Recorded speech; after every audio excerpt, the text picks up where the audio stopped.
కల్తీ నెయ్యి వ్యవహారం తిరుమలకే పరిమితం కాకుండా రాష్ట్రంలోని ఇతర ఆలయాలకు చేరింది. శ్రీకాళహస్తి ప్రసాదాల్లో కల్తీ నెయ్యి వినియోగించారన్న వార్తల నేపథ్యంలో స్థానిక ఎమ్మెల్యే బొజ్జల సుధీర్ రెడ్డి స్పందించారు.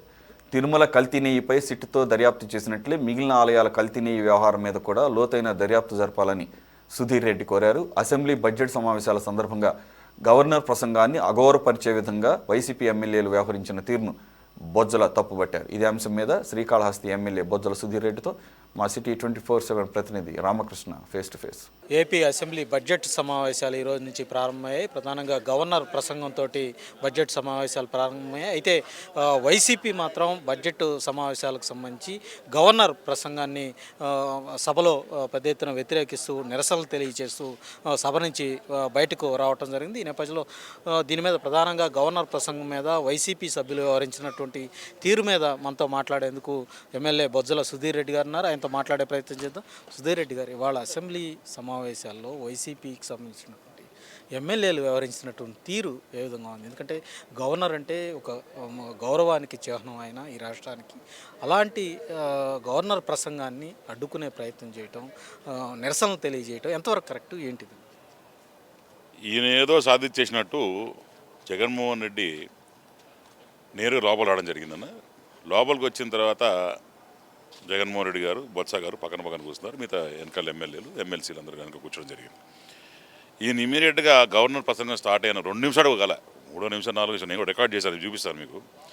కాకముందరే జగన్మోహన్ రెడ్డి గారు పక్కన బొత్స గారిని ఏమైంది అంటున్నాడు. ఈయనేమో పాపం మొహాటు పడతా ఏం చెప్పాలి ఆయనకు అర్థం కావట్లా. ఇమీడియట్గా వెనక నుంచి అన్నాడు. అనిన తర్వాత ఈయన జగన్మోహన్ రెడ్డి గారు మళ్ళీ ఈయన కోపంగా ఏదో అరుస్తున్నాడు ఎవరిని, పక్కన బొత్స గారిని. తర్వాత ఇమీడియట్గా వీళ్ళందరూ లేచి పోడియం దగ్గర పోయి ఏదో వీళ్ళకి అన్యాయం జరిగిపోయి రాష్ట్రం ఏదో మొత్తం మునిగిపోతున్నట్టు ప్లే కార్డులు పట్టుకొని ఆడిపోయి మాట్లాడడం ఎంత అసహ్యంగా అన్నా. నిజంగానే ఈ చీప్ పాలిటిక్స్, డర్టీ పాలిటిక్స్ అంటే అర్థం వాళ్ళు. ఉన్న 11 మంది గెలిచిన తర్వాత ఒకవేళ మేమేమైనా తప్పులు చేసినా ఒప్పులు చేసినా ఎత్తి చూపించాలా, మంచి చెప్పాలా, చెడ్డ చెప్పాలా, గవర్నర్ ప్రసంగం మొత్తం వినిన తర్వాత దాని గురించి ఒక డిబేట్ చేయాలా. ఒక హుందాతనంలో ఉన్న నాయకులలాగా బిహేవ్ చేయకుండా ఏదో స్ట్రీట్ రౌడీస్ లాగా వాళ్ళు వచ్చి గవర్నర్ గారు, మరి స్పీకర్ గారు, చైర్మన్ ఆయన వాళ్ళ చైర్మనేగా, వాళ్ళందరూ పేపర్లు చింపిసిరేయడం ఏందన్నా ఇది? నిజంగానే ఈ స్కూల్లో చిన్నపిల్లకాయలు చేసినట్టు వీళ్ళు ఈ రకంగా చేస్తూ ఉంటే వీళ్ళని ఎందుకు ఎన్నుకున్నట్టు, వీళ్ళు ఏమి ప్రజాప్రతినిధులు, ఏ కాన్స్టిట్యున్సీకి పోరు, ఏ పనులు పట్టించుకోరు.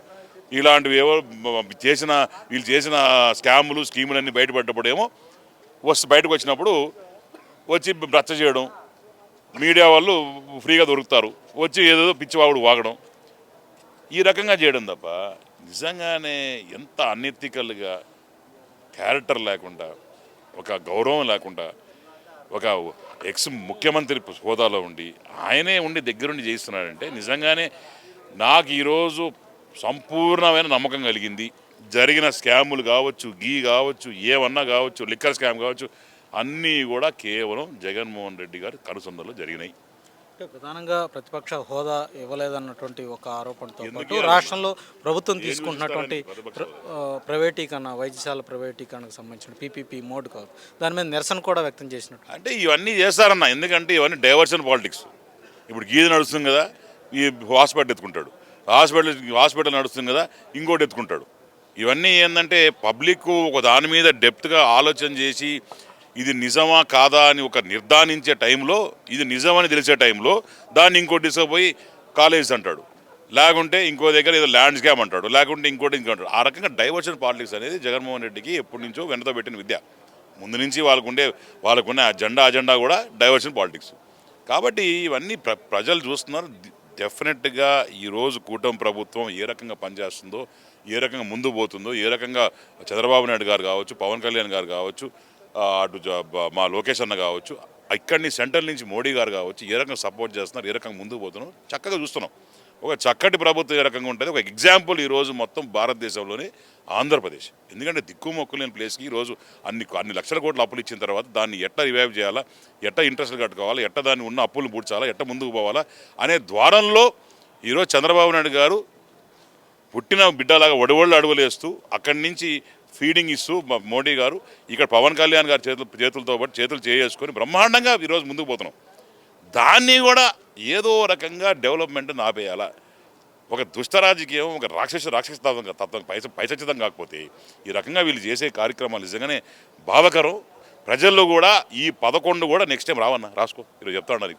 Thank you. తిరుమలలో ప్రారంభమైనటువంటి ఈ కల్తీ నెయ్యి వ్యవహారం ఇప్పుడు శ్రీకాళహస్తి వరకు చేరినట్లుంది.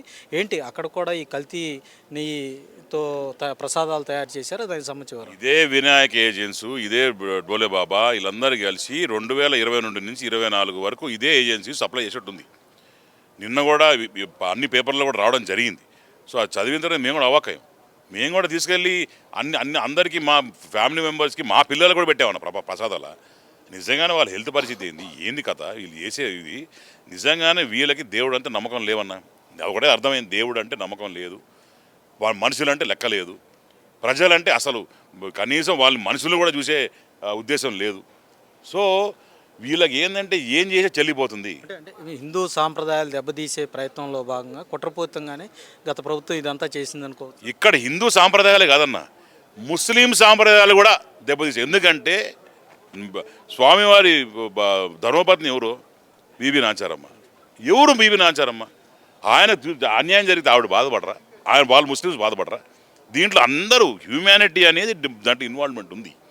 అంతేగాని ఈయనకి ఏం జరిగినా నడిచిపోద్ది, ఏం జరిగినా మా చెల్లిపోద్ది, నేను ఒక రాజుని అనే మంత్రిని అనే టైప్లో ఆయన బిహేవ్ చేసిన పద్ధతి ఈరోజైతే నిజంగా ఆయన చూస్తుంటే ఈ ఎందుకు రెడ్లుగా ఎందుకు పుట్టినారా బాబు. మొత్తం ఒకప్పుడు రెడ్లు అంటే గౌరవం పాడుండేది. ఈరోజు రెడ్లు అంటే ఈ స్కామ్ స్టోర్స్, లేకపోతే ఇలాంటి జగన్మోహన్ రెడ్డి చేసిన పనులకి నిజంగానే మేము కూడా సిగ్గు ఉన్నాం అని చెప్పి తెలియజేసుకుంటాం. అంటే ఈ తిరుమల కల్తీ నెయ్యి వ్యవహారంలో ఇప్పటికే సిట్ ఒక రిపోర్ట్ ఇవ్వటం జరిగింది. ఇప్పుడు శ్రీకాళహస్తి కావచ్చు, అలాగే కాణిపాకం కావచ్చు, ఈ దేవాలయాల్లో కూడా కల్తీ నెయ్యి ఉందనేది ప్రస్తుతం అయితే చర్చనీయాంశంగా. ఈ నేపథ్యంలో వీటికి సంబంధించి కూడా దర్యాప్తు చేయాలంటారు. డెఫినెట్గా కాళహస్తి, కాణిపాకము, తిరుమల ఏ రకంగా చేస్తున్నారు అదే దాంతోపాటు టెంపుల్ శ్రీకాళహస్తి, కాణిపాకం కూడా ఇన్వాల్వ్ చేసి అక్కడ కూడా ఏమేమి సప్లై చేశారు, ఎట్లా సప్లై చేశారు, ఎంత లెక్కలు, మొత్తం ఎన్ని లీటర్ సప్లై చేశారు, దాంట్లో ఏమేమి కెమికల్స్ వాడారు, ఇవన్నీ కూడా డెఫినెట్గా దర్యాప్తు చేసి చేయాల్సిందే. శివభక్తులు ఉన్నారు, మా విఘ్నేశ్వర స్వామి భక్తులు ఉన్నారు, వీళ్ళందరూ కూడా డెఫినెట్గా దీంట్లో ఏంటంటే ఏదో చాలా రోజులు ఎంక్వైరీ చేయకుండా ఫాస్ట్ ట్రాక్లో చేసి వాళ్ళకి బుద్ధి చెప్పేటట్టు చేయాలి. అది మా డిమాండ్. ఇది మొత్తానికి చూసుకున్నట్లయితే ఇవాళ జరిగినటువంటి బడ్జెట్ సమావేశాల గవర్నర్ ప్రసంగాన్ని అడ్డుకునే ప్రయత్నం వైసీపీ చేసింది. ఇది ఏమాత్రం కూడా సరైనది కాదని బొజ్జల సుధీర్ రెడ్డి గారు చెప్తా ఉన్నారు. అలాగే తిరుమల కల్తీ నెయ్యి వ్యవహారం ఇవాళ శ్రీకాళహస్తి దేవస్థానానికి కూడా చేరింది. ఈ మొత్తం వ్యవహారం మీద అటు శ్రీకాళహస్తి కావచ్చు, కాణిపాకం కావచ్చు, వీటన్నిటి మీద కూడా తిరిగి పూర్తి స్థాయిలో లోతైనటువంటి దర్యాప్తు జరపాల్సినటువంటి అవసరం ఉందన్నటువంటి అభిప్రాయాన్ని కూడా ఎమ్మెల్యే బొజ్జల సుధీర్ రెడ్డి వ్యక్తం చేస్తూ ఉన్నారు. వీడియో జర్నలిస్ట్ రంగతో రామకృష్ణ, సిటీ 24x7 అమరావతి.